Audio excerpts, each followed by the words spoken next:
Let's create a log cabin quilt block using charm packs. Charm packs are 5-inch squares, and today I am using one charm pack bundle for today's tutorial, but please feel free to expand and use up your scraps. With each 5-inch square, you are going to cut a 1.5-inch by 5-inch strip off of the left side. Then if you have a rotating mat, this will help out as we are going to cut a 1.5-inch by 3.5-inch strip from the top. Next, we will make another 1.5-inch by 3.5-inch rectangle on the left side again. And lastly, a 1.5-inch by 2-inch rectangle from the top, leaving you with a 2-inch square.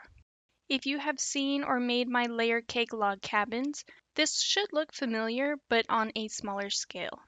And when you are cutting your blocks, just think left, top, when you are cutting your rectangles out.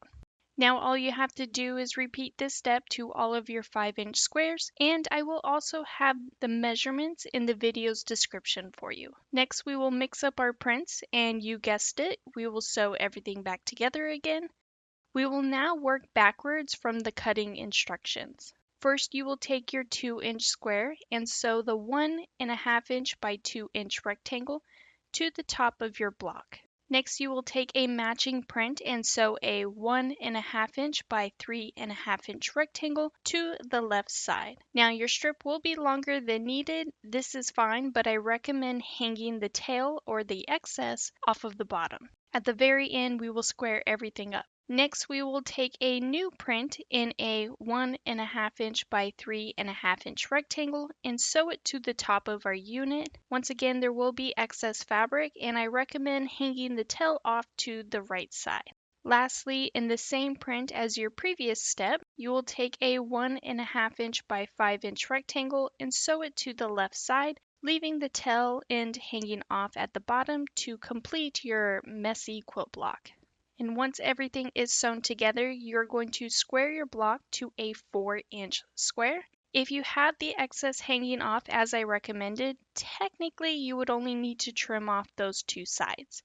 This will make less work for you, and if you're like me, I hate squaring quilt blocks since it takes a bit of time, especially if you have like a million of them. But all you have to do is sew all of your blocks back together again. And moving forward, I used one charm pack bundle and ended up creating 40 quilt blocks total. With those 40 quilt blocks, I'm going to make a chunky table runner, laying them out in a 8x5 block layout. And then all I will do is rotate each block 90 degrees to give it more of a scrappy look. Then as always, sew your blocks together into rows and sew your rows together to complete your quilt top.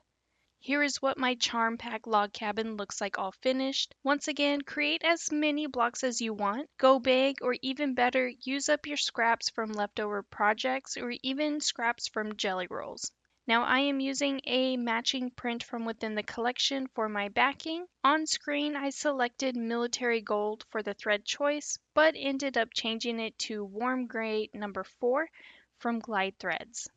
And here is what my quilt looks like all quilted out. If you could please take a moment to hit that like and subscribe button, hit the notification bell so you can be notified for your next amazing quilt project.